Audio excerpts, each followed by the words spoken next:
Bonjour, Thierry Gandillot du service culture pour une page cinéma. Aujourd'hui avec le film très attendu de Catherine Corsini qui s'appelle La Belle Saison et on va beaucoup en parler. Moi c'est un film que j'ai beaucoup aimé mais il ne plaira pas à tout le monde. L'histoire elle est assez improbable sur le papier.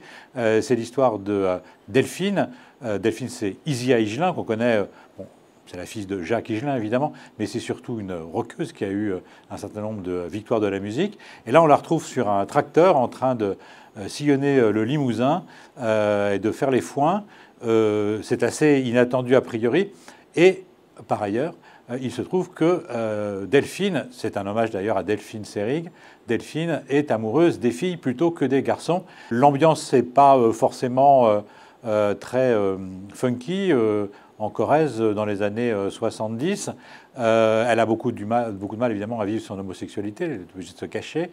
Et puis un jour elle en a marre, elle claque la porte, elle laisse ses parents sur place et elle débarque à Paris. Et là à Paris, elle tombe sur un groupe de féministes. Bon alors elle ignore absolument tout des mouvements féministes, elle ignore absolument tout de cette mouvance, du MLAC, du MLF. Et donc, elle est assez surprise, elle est assez enthousiaste, et elle flash sur Carole. Donc, Carole, c'est une bourgeoise éduquée dans les bons milieux, qui a une conscience politique très établie, qui vit avec un garçon, elle n'est pas du tout homosexuelle.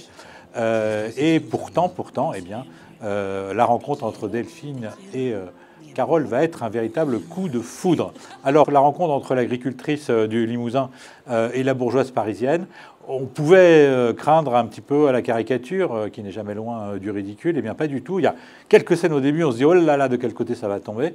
Eh bien, ça tombe du bon côté. On est extrêmement pris par cette histoire. Et puis, les contradictions qui vont naître, notamment quand Delphine va être contrainte de rentrer en Limousin pour reprendre la ferme de ses parents, son père ayant eu un AVC, et que Carole va débarquer là-dedans comme un chat dans un jeu de quilles. Je vous laisse deviner la suite. C'est extrêmement juste, c'est très fin. On retrouve tout à fait la mouvance militante féministe. C'est un film à la fois intelligent, très honnête, très juste, et puis en même temps il y a une part de mélo. Alors là on ne résiste pas, notamment, je vous dirai rien d'ailleurs, mais à la fin du film. Voilà, à la semaine prochaine.